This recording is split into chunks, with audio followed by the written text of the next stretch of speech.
Welcome to In the Office Cast with Jon Kent and Adam Scory, a podcast about business culture, technology, and solving the challenges and misconceptions surrounding hybrid and remote working.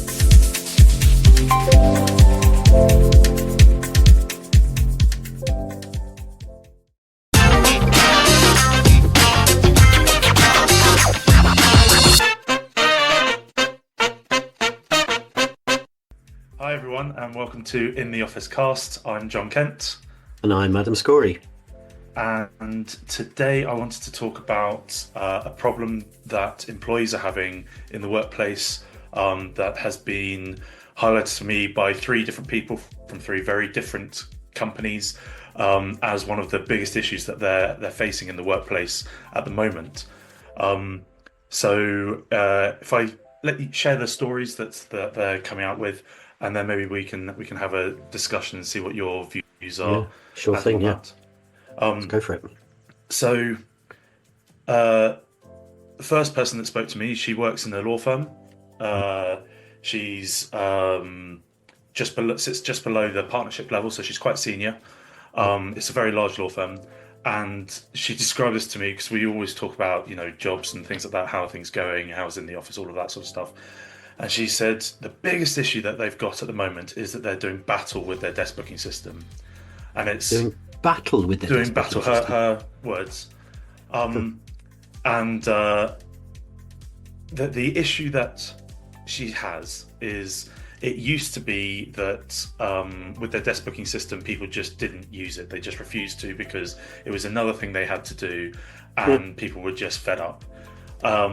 And this is, there's lots of hangover of that from all of the other stuff that we've talked about previously. But said the biggest issue that they've now got is that the firm has put rules in place on how far in advance you can book a desk.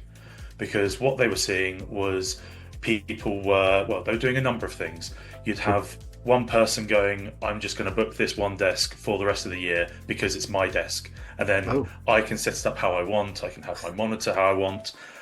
Regardless of whether or not I come in, I'm going to book it. Then it's mine. Then no one else can use it.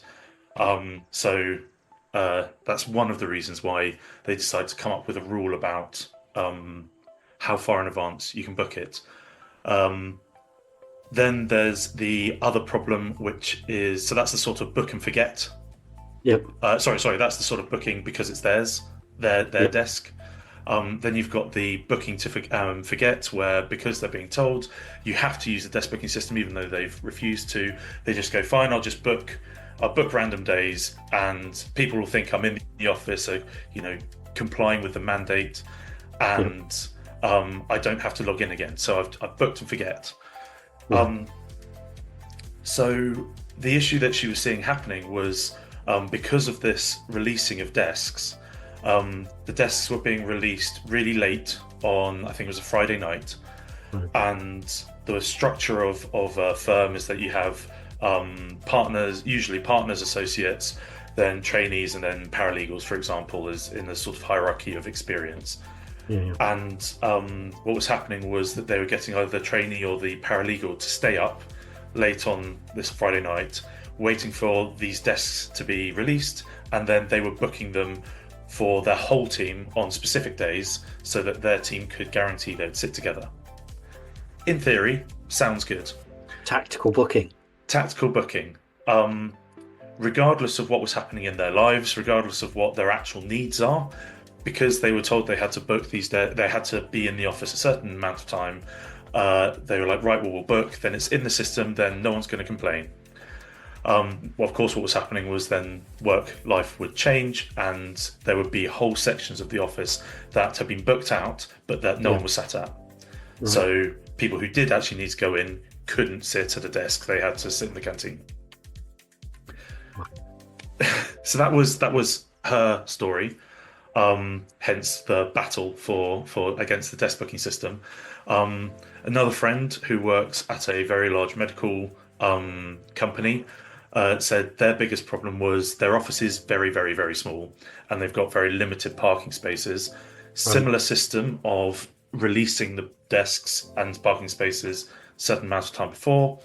But obviously what was happening there, because the people weren't at their company allowed to book for other people, you could only book for yourself.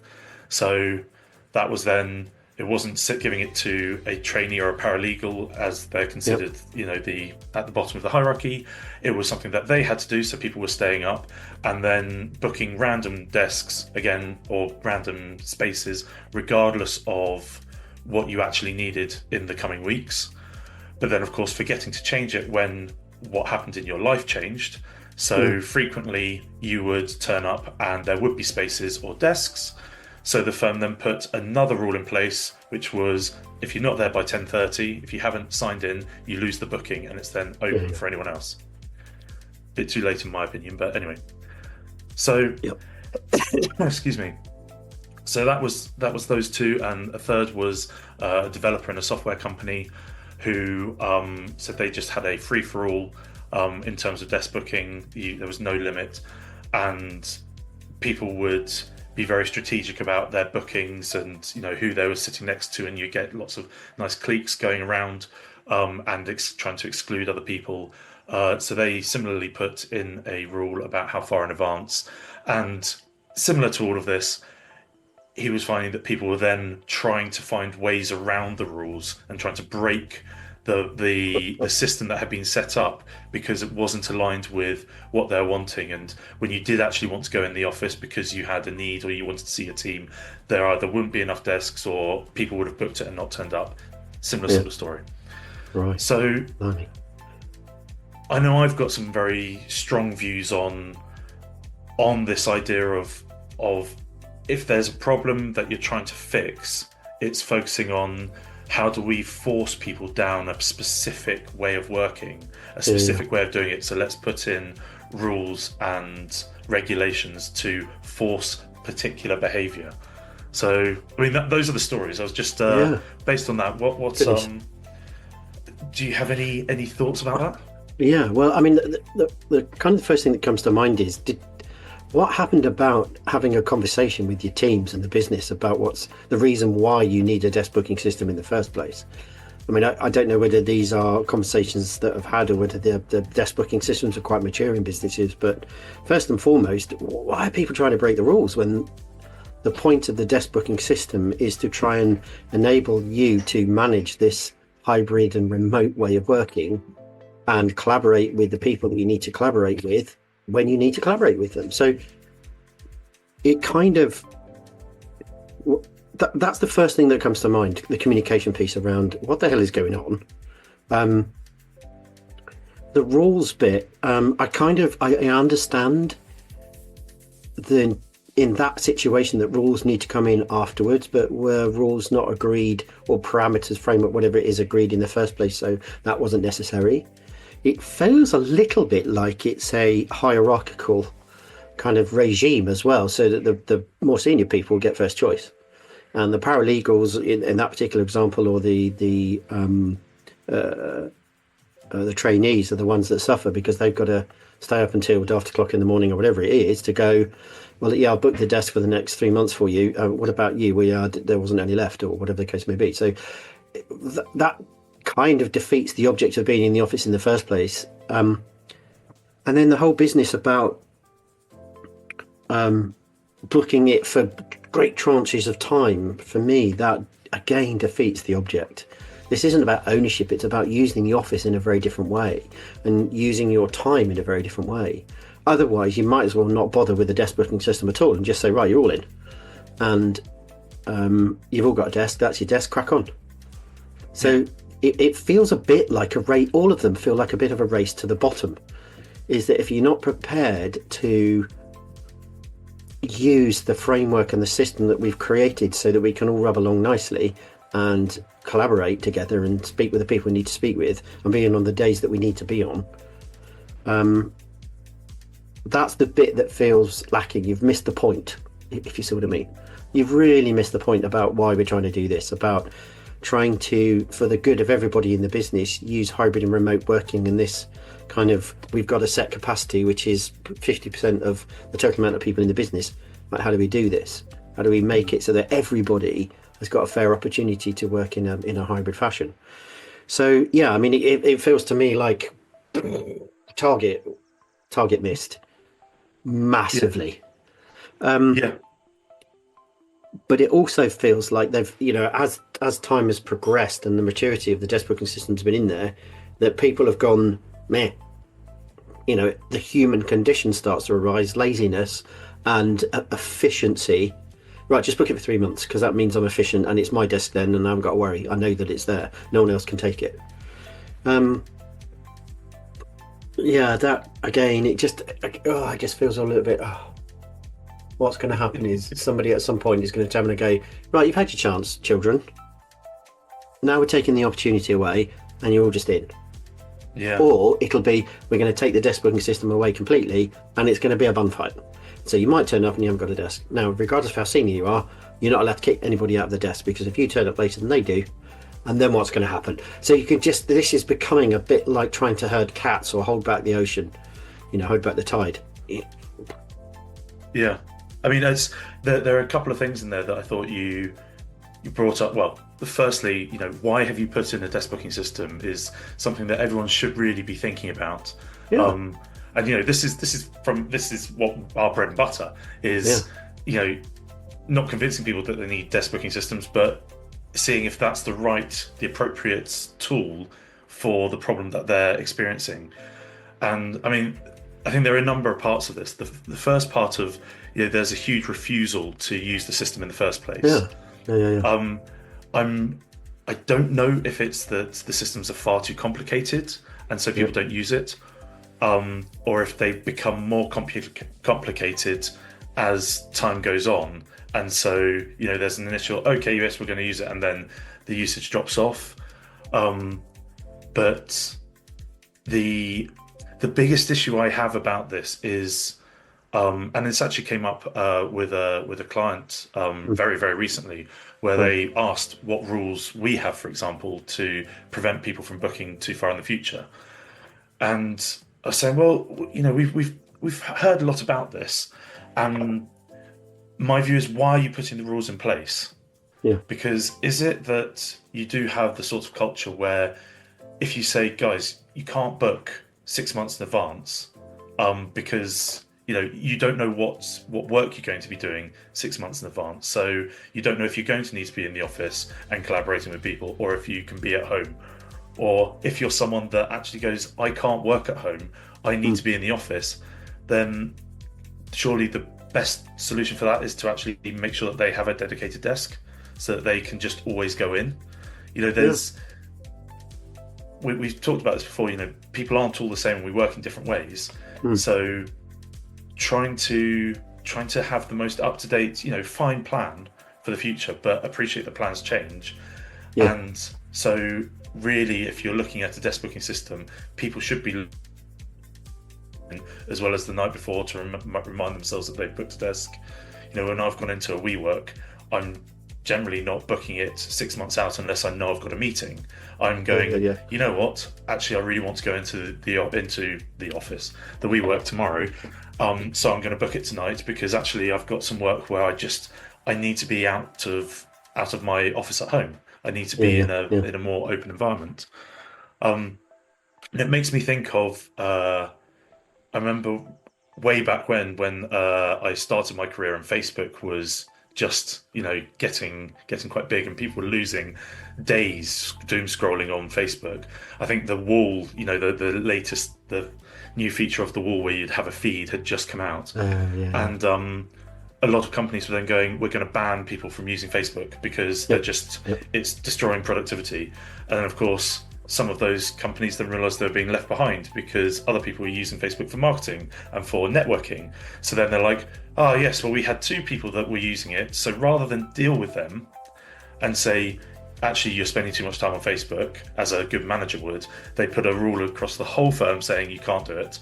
Then they went, shit, we need to change that. So then they brought it back and said, well, you can only use it during lunchtime unless it's for official work business. And then you're like, well, what? If you're saying that, what's the point in having the rule in the first place? People are trying to get around it. So it feels to me in that instance, I mean, yeah, first and foremost, why? Why have you got the desk booking system? What is the outcome? And have you communicated that across the business? Because that surely would enable people then to go, oh, I get it. And that's going to be really helpful. Well, and at that stage, you should be then getting and soliciting feedback from people about how they feel. And if you've got some people going, but I need to come in, then you need to take that into account, or similarly the other way, or everything in between. But then you're working with your employees to try to come up with a system that actually works. Yeah. But this also comes back to the whole purpose of the office now having transmogrified. Or have changed generally about our thinking about why are we going into the office in the first place. It's not just to reserve a desk for the next 3 months and going, yee, it doesn't matter if I'm there or not. It's about actually what type of work do I need to do? Where am I best to do that?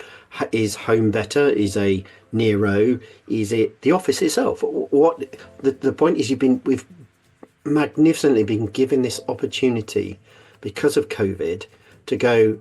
Well, and lots of businesses had actually done this before, of course. I mean, WeWork's been around longer than COVID.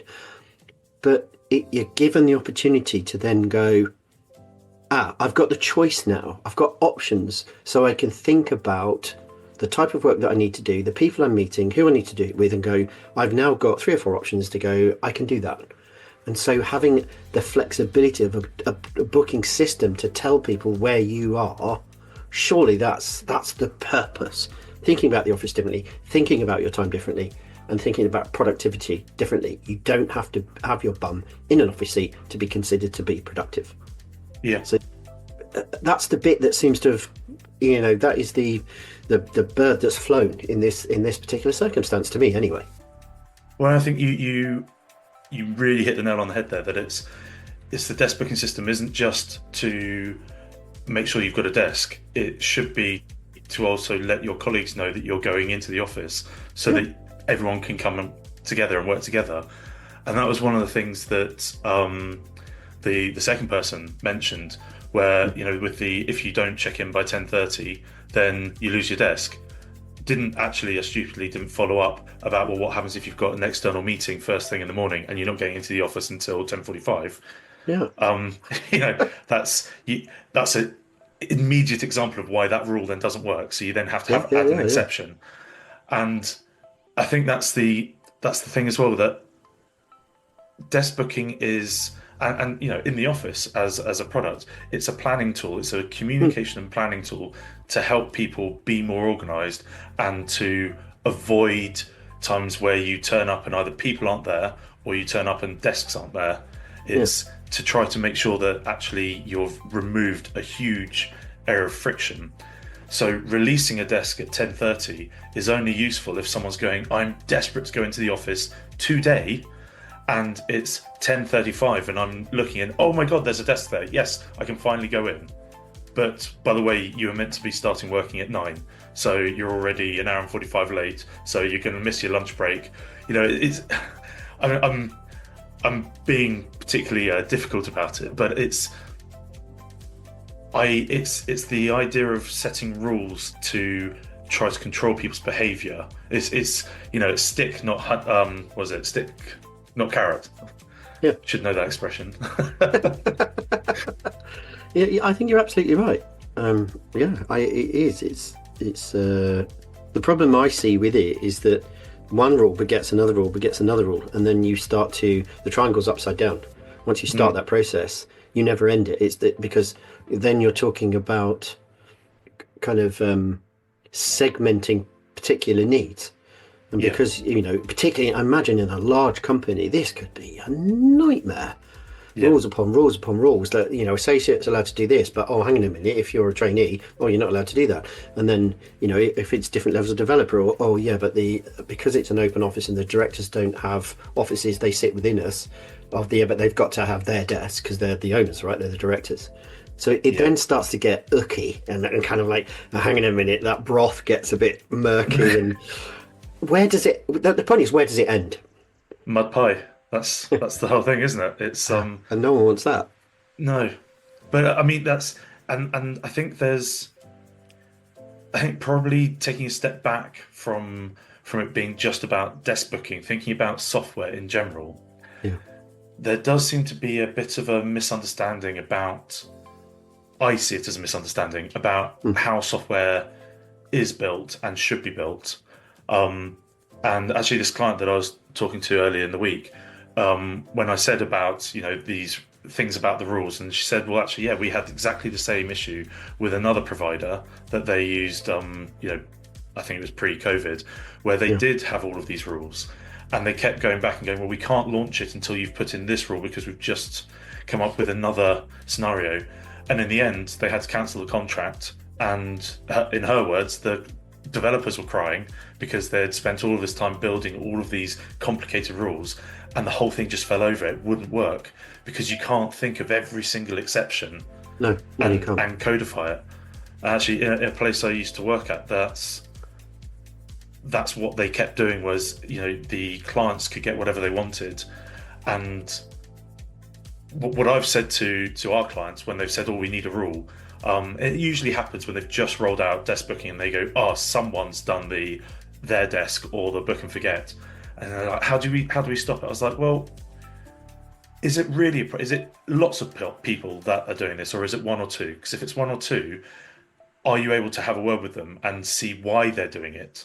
Yeah. It's be in a relationship with them. Don't say you can't do it. Ask them why they're doing it, because it might be that they go, yeah, this is the desk where, I've it's like the neurodiversity conference I said I went to, where someone might actually physically hate having their back exposed. That means that they're anxious the whole time, so they need to sit with their back to a desk, back to a wall. Sorry.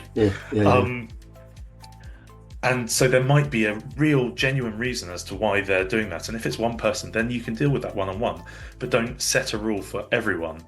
And whenever people have said that, I've said, well, look, let's keep talking about it, because if it continues to be a problem, we can start to think about some basic rules that we could put in place.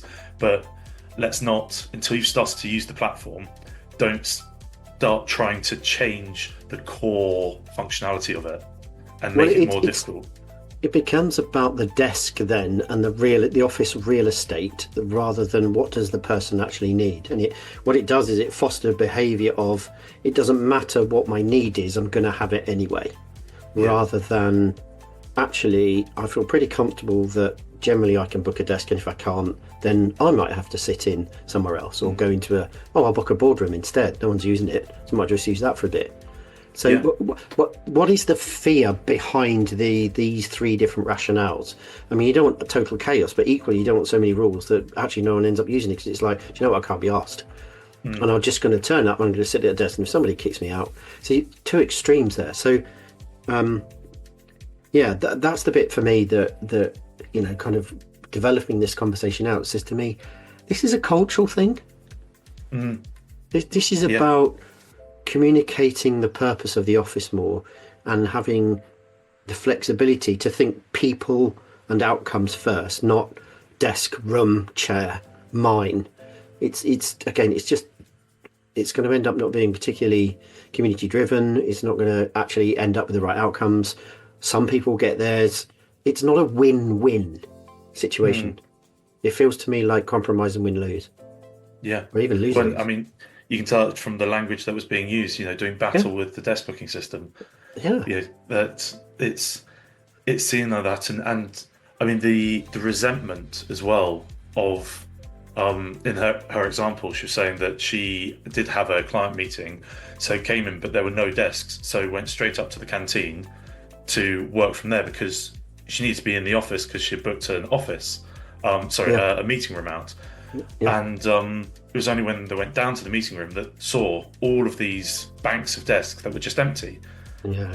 And then so, well, who booked those? Oh, it was this team. Well, why are they booking it and not updating the system? Because now I'm being affected, and especially in a law firm where you've got targets of hours billed. This is, if you're not billing because you don't have the right equipment, you get penalised for it. You can be filed for it. So it's a way of these rules actually almost double down on the badness of it, in my opinion, because you don't feel the trust as an employee. You feel lots of resentment, and then you're going, well, I'm just not going to use the system because what's the point? Yeah. I'm not getting any benefit out of it. Or I'm not going to turn up because I don't want to use the system. I can't book a desk. Might as well just not bother. And because Yeah. the desk booking system is the way to track, I'd rather deal with the questions of why are you not coming in the office? Because then you make it, rather than about the culture, you make it about, well, the software's not working for me. Why is that? Because I can never book it. Because everyone else. So then it becomes, the problem isn't about the culture of the business. It becomes about the software, which isn't actually the fault necessarily. So, and then okay, we'll put some rules in, and then again, you're getting to you're not dealing with the root cause. You're dealing with, I guess, in an analogy, there's an apple issue and a core issue. You're dealing with the apple issue, not the core issue. And constantly you're just chipping away at the apple. Eventually you'll have to get to the core. That's what I'm talking about, right? Yeah, treating the you've got symptoms, to deal not with the disease. Yeah, absolutely. So very, very true. And I think I will come on to some ways that I think people can avoid doing this in a second. But I'm trying to think, can you think of an occasion where I guess if the company culture isn't good, then maybe you do have to be setting those rules, because I've been part of teams where the culture is really bad, and almost if you suggest anything, even if the person that you're speaking to, that they're going, that's what I want to do because I've actually mentioned that a couple of times, but because you've said it, they're immediately going, no, that's rubbish, that won't work. Can you think, I'm just trying to think if they're, trying to play devil's advocate of, would there be a way where I go, no, actually, we need to set rules and we need to go really fierce on the rules? Well, I do understand if you use that lawyer example of rather than it being a hierarchical in terms of rank, but that person bills the hours as a paralegal or as a trainee. I don't know the system, but you may, first of all, you might be booking the hours or be a revenue generating stream you're a support. So it's by proxy that you're running. If that's the case, then you can understand, well, actually they should get priority because they're not necessarily going to be able to bill the hours. However, the flip side of that is, well, can you not do it at home? Why is it you're coming into the office? It keeps coming back round to, for me, why are you coming into the office? Is it because your machine's there, the printer's there? Well, most people have got laptops these days rather than desktops. Printer? Are we printing out anymore? Are we putting documents into digital format? Or it's drilling down into those core issues and going, why is this such a deep attachment to the office as the only place to be able to use billing hours? But I can understand it. If that's the only place you can work and you've got a library of books, for example, or a filing system or a paper, and it is a physicality of the office that you have to do, then I get that. But surely a conversation or when you're installing the system, you're sitting down with the people and going, right, these are the people that need to have priority because. And if you understand that, now the point is, if you can communicate and go, right, managers talk with managers or team members talk with team members, whatever the case may be, communication will solve most of those problems. Setting routines so that people know, well, they're in the office, what's the capacity of the office? So, trusting the software to fulfill the needs rather than it just being a tick box exercise that, we've got desks, we need to book them, all we need is a system that can book a desk or an office and not worried about who does it or why they need it. It is literally just so there's a few kind of, if it's hierarchical, I don't know. If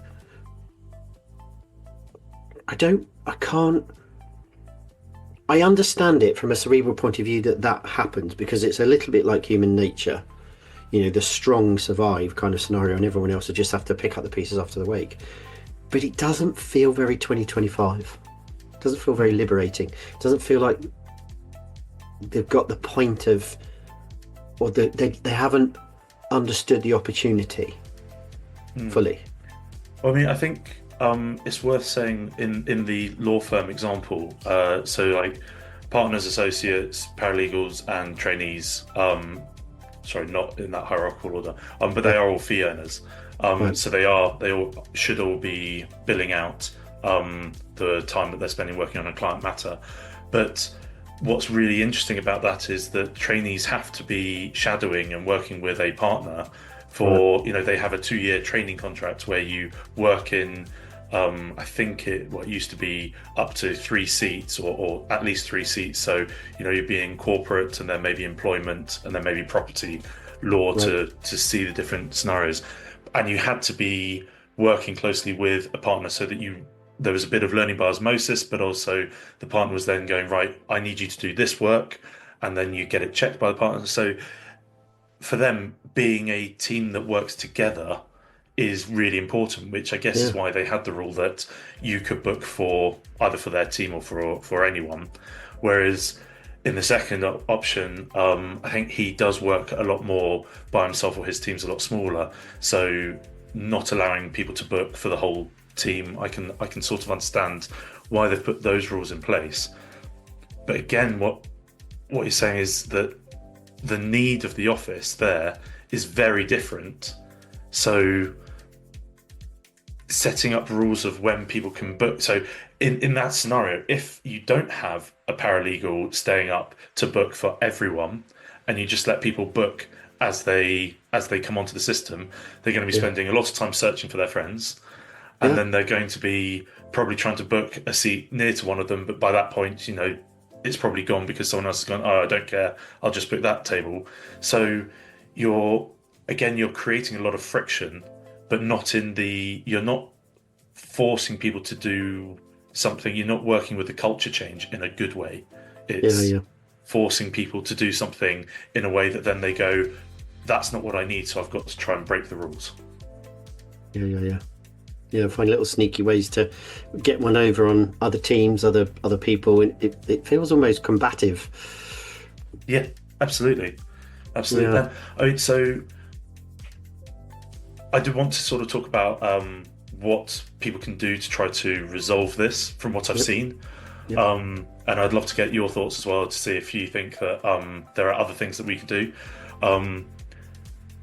The first and foremost thing that I think everyone needs to do when you're dealing with software, and it's one of the reasons why I hate these complicated 6 to 18 month onboarding processes where someone customizes everything and then on day one you go, oh, that doesn't work because it's so complicated.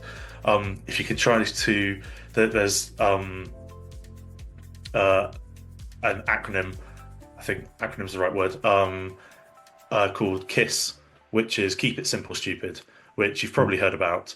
And if you're starting to use software or starting to do something different, because remember, for a lot of companies, desk booking is a very brand new thing. Can you be very brand new? No. It's a brand new thing. It's a very unique thing. It's very new. Yeah, very new thing. Where if you haven't done it before, start simply. Don't try to anticipate the pushback or anything like that. Don't try to anticipate what you might need to put in place, what rules you might need to put in place to stop people from behaving in a particular way when you don't know how they're going to behave. So keep it as simple as you can to begin with. And then if you do have repeat offenders, or if everyone is doing this sort of thing, and of course don't forget that the thing about desk booking is it is a communication and planning tool for the employees, but also if it's used properly, it provides vital information to facilities managers and the C-suite on what they should do next. Do they need to get a bigger office? Do they need to downsize? Can they downsize? Is everything going well? The whole point about that is trying to reduce waste. Not just financial, but carbon and everything else. If you don't need a huge warehouse, you just need a shed. Don't have the lights on in a huge warehouse. So keep it simple, but also when you are making changes, try to make them small. So I always think about things in terms of software development and agile development, which is just continuous improvement. You make a change, you get instant feedback, and then you accept that nothing's going to stay the same. You're just going to grow with it. So that's when people are coming to me with these issues, when clients are coming to me with these issues, I'm not saying, I said to the client today, it's like, I never say no, but I'm not going to go, yes, of course we'll build that, because I always think that we need to get to the core of the issue, as you said. Absolutely, yeah. Sometimes these things do just work their way out in the wash. So the other thing that springs to mind is that one of the last companies I worked for, we had a regular Monday all hands meeting. Mm-hmm. And it wasn't a meeting for a meeting's sake. It was a crucial way to disseminate information across a geographically spread population of employees. Half of the business were remote salespeople, the rest were office bound, didn't need to be up. So it was a really great way to, first of all, see a face on a Zoom screen, say hello, have a bit of a laugh and a giggle and a chat and a quiz but it was a business focused on the people of the culture and organically growing that culture. And any issues like this would have been discussed, because the heads of team, when we got together, we said, right, these are the things going on in our world. What do we think together as a team are the biggest priority right now that we need to deal with? What's our Q1s? Urgent and important right now, the Eisenhower matrix. And that's what we would do.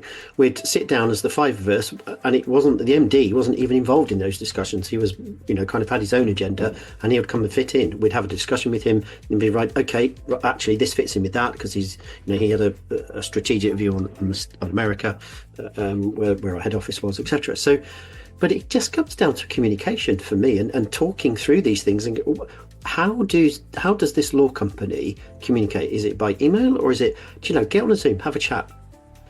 Have a face-to-face challenge around these things. Get the chat open. Bring these things out in the open with the objective of solving the problem. What is the problem? Let's solve it together. Because if we all solve it together, we'll feel like we own it and we've been part of the solution, rather than it's done to me or it's done with me. So my take on it would be, if you have a bunch of people that go, I was part of the solution there, I was really happy with that. It doesn't always work for me, but you know what? That's okay. Because I've got the option now to, I'm going to go and sit in Nero and eat cake all day while I'm working. That's great. Drink coffee. Well, you don't get a fine figure like this on lettuce and cucumber. So I mean, you're absolutely right. Software should be really, really simple in the fact that it's people first, and then what are the challenges that people face? Simon Sinek's why, these circles of kind of gradually exploding out. And then base the kind of what the software does on those kind of needs, and then so that agile piece around dealing with kind of eating the elephant one piece at a time. Eventually, you get through the elephant, you've done the whole elephant. You can't swallow it in one. So how else would you approach it? So, but it just feels a bit sad, really, that people are kind of it's a bit lazy, a bit kind of selfish, a bit kind of. You miss the point. Yeah, but I mean and to some extent you're always going to have that. But that's we can't all be high performers like the two of us. But I mean, it's interesting as well, because one of the things you mentioned there, because I've been in place where you've had the Monday morning town hall meetings. I've been in places where that town hall meeting's just been because one of the directors liked to hear the sound of his own voice. I've been in them where they've invited other people who are doing interesting projects to sort of share information. And sometimes it's been great, sometimes it's been terrible. Sometimes there have been far too many people there, so it's taken too long, and you're going, I don't care about half of these projects. I only care about the one that I'm directly involved in. So why am I here? You're just wasting hours of my time.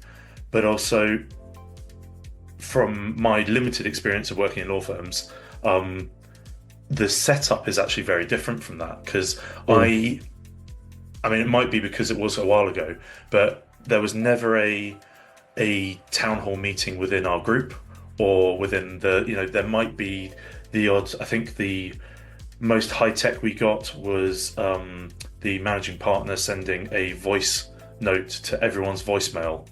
So the phone didn't ring, but then you were told you had a voicemail message, and it was the managing partner telling you about what was going on, which was, it's the first time that had ever happened. I've never seen it since. At least they were trying something. But Yeah. but Well, I mean, I think you're right. I think there's two opposite ends of the cultural spectrum there in terms of how well approach even. Do you as a business then turn around and go, right, this is a company-wide problem, or is this a technical problem? And if you just put software in because it's a technical problem, yes, you're going to want to then treat it like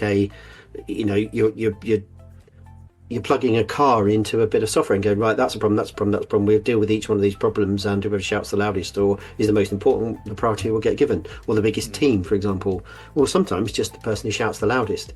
But if you deal with it from a humanist point of view and go, actually, what truly are the issues that we're trying to face here? What challenges are we trying to overcome? How can we use the office differently? We need a piece of software. We need a mindset. We need a culture that reflects that too. Yeah, I guess some people just don't care, right? They turn up 9 to 5. That's all they care about. Right? Can I do my job 9 to 5?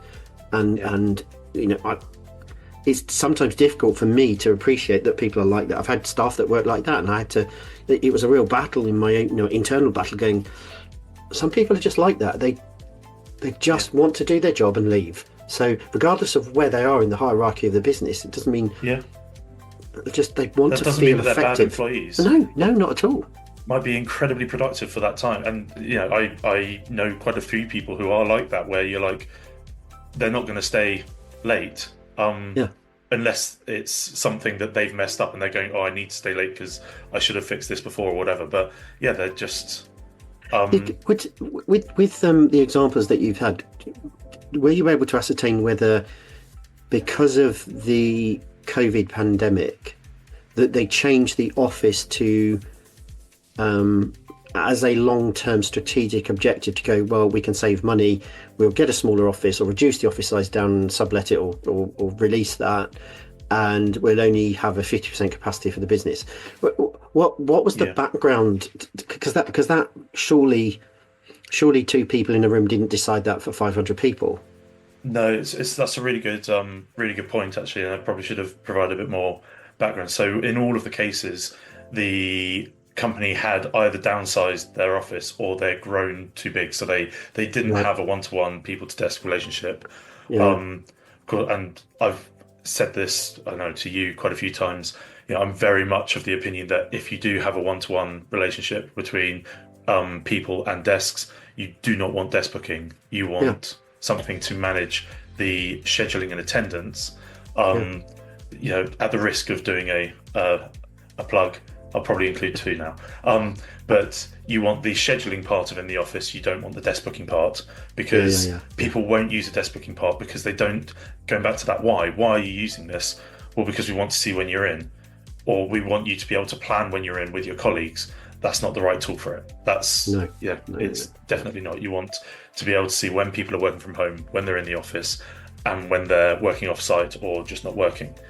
And actually, that was in one of the demos where I had a question about these rules and if we did it. What I then showed them was, when you're setting your status within in the office, if you change it from in the office to work from home, you have to remove your booking. So it then became, my explanation was, this becomes self-policing. So in terms of that culture point, it's the communication between teammates, where if I can see that you're planning to go in the office and I see you've booked a desk, I'm going to probably go in and try to sit near you.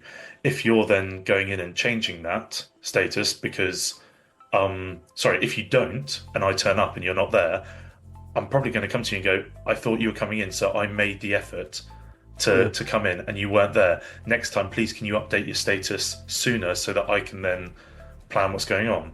So with that, straight away, there's no, you must go on. So the people that book and forget, they get stopped because their colleagues are going, you need to be a team player here. But also the system's then doing it for you. So rather than a rule to try to force you into a particular behaviour, it's going, if you're not in the office, you can't. It's an automatic action. Why do you need the book? Quite simple. So, that makes a lot of sense. And I think that's the best way to do it personally, rather than be able to. And that's not a bad view at all. No. But the point is that the system, as you say, it's an organisational tool. It's a collaboration tool, and you don't collaborate in 3-month groups, really. you want flexibility because life happens. Choices, you want choices, and sometimes the business says, right, if you're talking about office managers or facilities managers, they might turn around and go, actually, we're doing a refurb, so no one's got a desk. So unfortunately, in that week, no one can come in. Now, if you're kind of continually relying on booking in that with no communication, then it's just, it just feels like lack of communication, lack of kind of understanding around how this should work for everybody, I guess. I mean, if you're thinking about a seesaw between sort of rigid rules and flexibility, what hybrid's given us is this flexibility. It's your ability to make a choice about where you should work so that you can get the job that you're trying to do done in the best way possible. And actually, when you're adding these rules, you're really restricting that flexibility because you're trying to force a particular behaviour. Do you think this is also connected with understanding productivity itself? I work with somebody who says to me on a regular basis, I don't feel we've got anything done today because we haven't ticked off 47 things on a list. I just don't feel that. And it's almost like, right, we've got to go to this place. That's the only place we can be productive because I am not being, this person is not being interrupted or he's not being waylaid or something. So therefore I'm going to get stuff done. But that's not in the office. He was the opposite and said, if I'm in the office, I'll continually get distracted. So I guess you need to, talk about seesaws, you need to think about that side. People actually can look at the office and go, there's no way I want to be in the office. The sales team are in, they're 90% of the business, the BDMs and the sales team. They're so noisy. It's great. They're doing a fantastic job. And that's their mini culture within a culture. That's what they need. They need the energy. They need to support each other. But you know what? I'm in finance and it drives me crazy. Yeah. But I don't want to always work at home.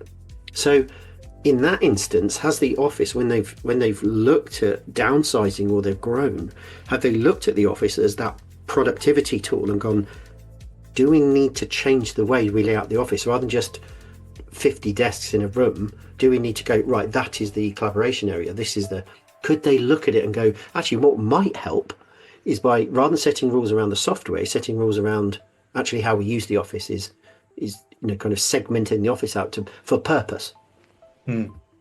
Yeah, and I think there definitely there's a lot of work going into that. Well, certainly from some of the people that we speak to, there's obviously work going into that and lots of movable walls and being able to change one meeting room into two and things like that, in between meetings as well. But I think the problem with a lot of this, and it's one of the reasons why, we should probably talk about it in a different podcast, but like these return to work full-time mandates, it's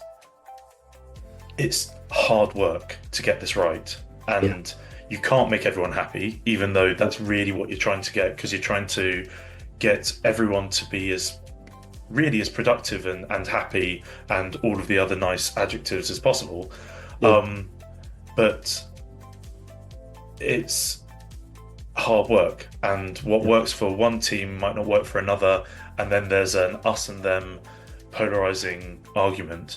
But again, this is why if you do have these things, start small, start open and honest conversations, but start small with a tool that will help you to understand what's really happening, and then start to try to implement change after that. Because if you don't know where you're starting and baseline it, you've no idea. You've got no data. It's hearsay. And unless some poor office manager or facilities manager or EAPA or something is literally sitting there with a Excel spreadsheet and walking around. I mean, I've heard of this where they will walk around an office with an iPad or something and go, they're in, they're in, they're in. It's crazy. Yeah. Why not implement? I know in the office does this. Why not implement a scanning in system? So when you get in, you don't need to check in, but you scan and go, beep, right, I'm in. Yeah. Then you've got data about who actually turned up. And then start to understand the ebb and flow of your office on top of the fact that this is what was booked, this is what happened. Hang on a minute, you're starting to get... Because then what the data gives you is a foundation to plan for the future, or to, when you're having these communication and conversations, but you're one of the people that only... You book 6 weeks in advance and you block book, but you only turn up 20% of the time. Yeah. that's not helpful, because what you've done is you've taken up, desk hours of 640 desk hours, and you've only used 200. Yeah. That's not very productive for other people who actually need to use the office, the meeting room, or the boardroom, or whatever. Well, and also that's a huge cost to the company. Yeah. For it's unnecessary, because Yeah. maybe they don't need that extra desk all the time. But I mean, there's a lot in that as well. The scanning in is obviously, again, you need people to actually do it. So you need to have the company culture where if you're not doing that and you're found in the office, that gets brought up, because firstly, that's bad for health and safety fire regs to not know who's actually in the building. Absolutely. But also,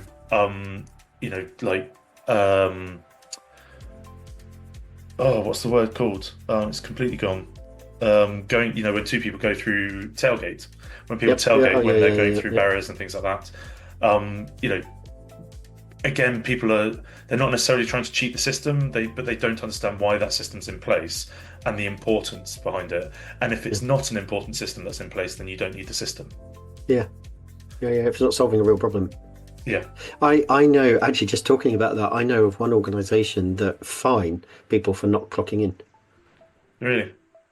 Yeah, there is and they brought it in. It seems quite draconian, but there's a 25 quid charge. So, and they'll take it out of a bonus, or I don't know about salary and things, but they're just starting to instigate it, because they have to, from a HR point of view, know that somebody's in the building, because they've got, for health and safety reasons, for fire safety, for all sorts of things. But they also want to understand about the efficiency with the people doing the work and how many hours that they're billing. They need to correlate the two. And it atypically, some of the people are really good at it, some of the people are really bad. So in that scenario, are they meant to be in the office every day? So how do you know that they are meant to be in the office every day? Okay, so it's an easier thing to, if you're not clocking in, then you're presumably on holiday or off sick. Basically, yeah. There is no reason for you not to be there, because you are required to be in that workspace for that time. You've got to be, because you're a fee earning person, and your bum on the seat is what earns the fees, your skill. So but that seems quite a that wouldn't work in a huge company, because you'd probably spend more money administrating that than you would actually, and it'd be quite, I questioned it, because I thought, wow, that's a little harsh. But the point is that it may be harsh for a month, but believe you me, after a few fines, people will learn the behaviour quite quickly. And it's their culture that they're a very direct organisation, and it's a no nonsense kind of culture. So they kind of fit. Yeah, and as we've said before, for some companies, that's what's needed. That's the way that it works. And I hate to say it, but if you are working in a company like that and that's not the way you want to work, then you need to. Ultimately, it is the people at the top that make the rules. But what we're talking about here, and what we're talking about in hybrid working in general, isn't that working from an office 5 days a week, 9 to 5, is bad, but it's that it might not be the right thing for every job and for every person. Absolutely. So what we're trying to do is make the workforce a more productive entity. Yeah, and help it understand itself, and then get better, right? Because it's information is power. Power is knowledge, or information is knowledge. Knowledge is power. You can make decisions based on that knowledge. Is far better than to go, well, we think 5 days a week is fine, or 4 days a week is fine, or that kind of stuff. So there is part of me that kind of, I'm sitting here thinking, I actually quite admire the human spirit of trying to break the system, as it were. The kind of, you don't really know how far you can push until you're pushing on that envelope. So I quite like the ingenuity of people going, if I can, I will, but I'll get somebody else to do it. Those bless them, those poor paralegals, or those trainees sitting up till God knows what hour to achieve the result. But I guess that's the tool. And if okay, it might not be a screwdriver, it might not be a mouse, but it actually does the same thing, then for that person, that's a win for them. And they've got what they need. So and if that's the culture, and we're talking about what are the downsides, that if that's just part of the culture, a piece of software is not going to change a culture. No, and but no matter I how think hard in it that, tries.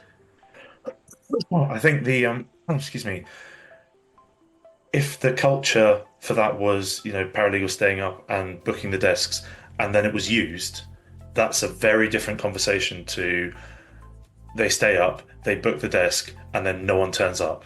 Yeah, Then it's that in that scenario, it's lose lose. So it is. Yeah, again, understand what the core problem is rather than trying to fix the symptoms by being overly prescriptive and rigid yeah, yeah, would yeah, be yeah, yeah, yeah. my sort of takeaway. Or have the communication between the two parties and go, "Are you going to be in on Wednesday?" No. Well, I'll release the desk then. Hmm. Yeah, not at 10:30 on Wednesday when it's then Yeah, no use yeah. for When I anyone. know you're not going to be there because you're at your client side and you're going into their offices and said, "Oh, I just released the desk because somebody could use that." Yeah, So just you've got to. I think the win-win is to have it both ways. So yeah, I may get them to book the desk in the head, but what I will also do is commit to releasing them when I'm not needing them. So hmm, have that open communication, and maybe you do it yourself because I mean our software works on your telephone. You can do it in seconds. Bang! Right now on, as you've already described, if I then transform my in the office status to on location, you've got to cancel the desk booking anyway. So as you say, yeah, self-policing. So that for me is a far better way round to go. But one of the things that we struggle with is actually, the age-old problem is getting people to do something, to commit to, updating a system, because no matter how fancy or flashy, the only way I think that you're going to actually create the perfect system is to not have a human do it, yeah, is to have a robot somewhere, an AI, kind of, one of Elon Musk's, bless him, $30,000 robots to go, right, where is everybody? I'm going to get hold of everybody, find out where they are, bang, bang, bang, and update the system in 12 seconds flat. yeah. But I mean, even that's not that's But that's still going to be closer to 95% kind of not perfect yeah, because no such thing as perfect, but and that's probably more going to be after the fact as well. yeah, yeah, yeah, It's a bit like your £20 fine, not your £20 fine, but the fine you were talking about just then, where it only takes a few times before people go, oh, I actually need to use this. And if a team is cohesive enough that you've got one person who hasn't updated their status and it directly affects other people in the team, they should be able to say something yeah. and stop that. Well, that's And then that's the yin to that the yang, isn't becomes, it? yeah, That's what we're saying is that some people have got it all their way. There is no consequences or responsibility to that behavior. yeah, yeah, And exactly. somebody else then has to then they that responsibility lands in their lap, and it's something that they haven't generated. So again, you can use the word fair, and it's probably in business kind of a bit silly to talk about fair because that's not how it works. Hmm. But taking responsibility, and if you're going to have a rule for one thing, and this is the problem, you've got to have an opposite rule to make sure that it works the other way around. Yeah, So one rule generates two rules yeah. minimum. And that's So pre-exceptions. exactly, yeah, yeah, yeah. And because humans are like cats, trying to herd cats, then you know, you might as Yeah, well talk to the cat and say, "What would you want?" yeah, exactly. Yeah, I think it's a very interesting idea. My general view is that it's we you want more flexibility and more rules to try to convince people to behave in a particular way is not necessarily going to stop people trying to break it. No, no. Um, but if as I've always said, in the office to begin with wasn't going to, I made the decision I wasn't going to include desk booking, and then very quickly realized that that probably wasn't right. So I'm always up for being convinced to change my views. Yeah. Excuse me. Yeah, I think that's look how much the office has changed. Any product that you make has got to be able to solve a problem, and problems are continually evolving, much as situations are, people are, etc., etc. So I think if you're rigid, that's the problem. That if you don't want to change, you create rules. Yeah. However, if you continually change, you don't need to create rules because you're continually changing. So it's a much better way to operate is that continual change. Mm. Yes. Because otherwise, right, there's a rule, there's a rule, there's a rule, because we're staying where we are and we're going Yeah. to create basically pushback. because we don't want to change. So I think that that is the mindset that I would certainly recommend. And I know that that's how you approach creating the software is, well, keep it simple, but we do need to change. I know you do that. Yeah. Well, it's continuous improvement. Yeah. As soon as Kaizen, is it? The Toyota invented, was it Toyota that invented this or Honda? The principle of Kaizen, that continual Mm, small micro improvements every single day. yeah, absolutely. And it's if you don't do it, then the business will fold anyway. Because let's face it, in how much has the world changed in the couple of years that we've had AI. So we're Yeah. it's going to be Yeah. changing, but we need to be comfortable with change.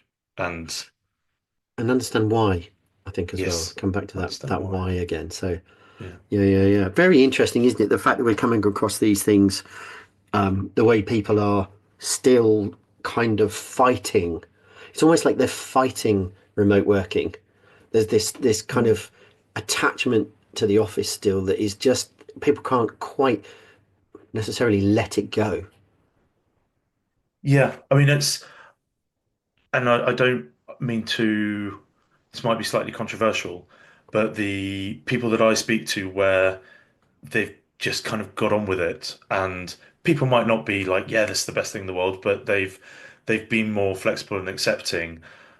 When I speak to them, they're like, I don't really know why there's this battle, but Yeah, there is such a polarized view and they're the ones that you hear about, and you always hear about yeah. the latest CEO who's got it wrong. And I don't think they've necessarily got it wrong. They've just decided that that's what they want to do for their company, and that's kind of, in a horrible way, it's up to them. But time will tell whether they end up losing all of their employees or not. That's a strategic decision for them.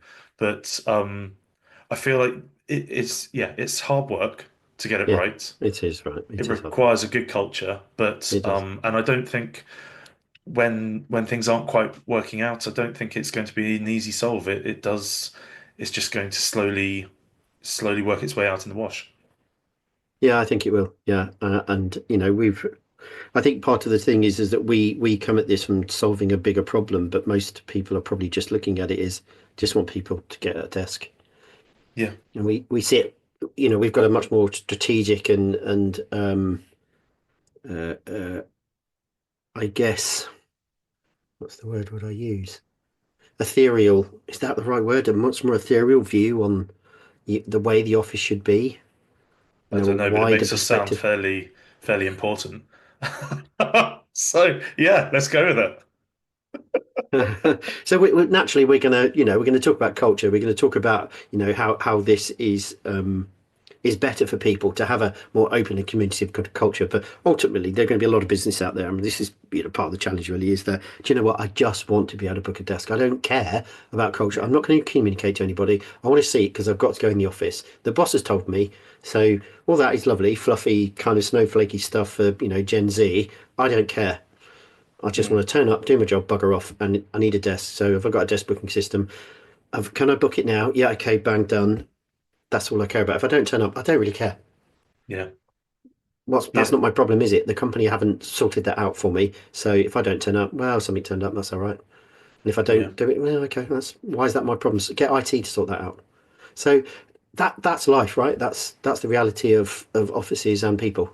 That's yeah, yeah. But again, in that scenario, maybe if you're not needing to work with the team, if you don't need to collaborate like that, and you're just going, I'm turning up, doing my work, I can work wherever, I can work in a silo, then yeah, what else is the office bringing that makes them more productive, or could they work yeah, from anywhere? yeah, It's you say it all the time, everyone's different and everyone's requirements of the tools that they're using are very different. they are, yeah, yeah, yeah. So, right tool for And the it's a job. 500-year-old problem. If even longer than that, if you look at Yeah, you're offices right. with Humans have only been using tools for 500 years. It's well, in terms of kind of the Stonehenge office was as a it just appeared. no, not the office as a tool. The office becoming into place as a 500-year-old thing, and people Yeah. being in the office. I wrote an article about it. What was it? Way back in the office in 1756 with the what was the name of the the shipping company. They had office space, they had people in, they had people managing the people in. They wanted everybody in. Mm. That's how it started. Bums Yeah. on seats. That was the expectation. And only until what, the 80s has that been the Well, norm. yeah. So, this is ingrained in us. You go into an office, you do a day's work, you come home, you do a set amount of hours. So that is going to be difficult. That's in our DNA. That's in Mm. office DNA. That's in office culture. The fact that we've had so much change relatively quickly in 4 or 5 years because of COVID, it's actually quite impressive in many ways. Mm. Yeah. But And there is yeah, and still, we need to it's similar actually to sorry, and this is the last thing I'll say because I know we're yeah, dragging yeah, on. yeah, we are. But it's similar to what I heard about the what's happening with AI and the fact that we need to be legislating to protect people from AI, from some of the horrific things that AI can do. But at the moment, it's moving so quickly that you don't know. So it's a bit like someone in the 1880s trying to legislate about how someone should use a car Yeah, yeah, by yeah, yeah, saying, you have to, I can't remember where I heard it, but it was, saying in order to drive your car, you have to have someone out the front holding a flag so that you know the car's coming, which, sorry, walking in front of it holding a flag. So, that's kind of stops the point. You have to actually understand what the tool is capable of before you can start to rein it back. yeah, yeah, yeah. It's not the panacea of everything, going to Right. fix everything, is it? So, anyway, yes, before we go down another rabbit hole, sorry about that. It's so, yeah, we can, well, we'll, we'll, it will change in the future. We'll make sure that we stick to um Yeah, specific themes, but it's such an interesting and complicated problem area that yeah, is affecting so many people at the moment. So it really is. Yeah, yeah, it's yeah. very easy to get I caught agree. up. But yeah, well, been great chatting as always. Thanks, John. Um, yeah, let's we'll do this again very soon. Yeah, see you again on the next one. Cheers, Adam. Bye, John. Bye.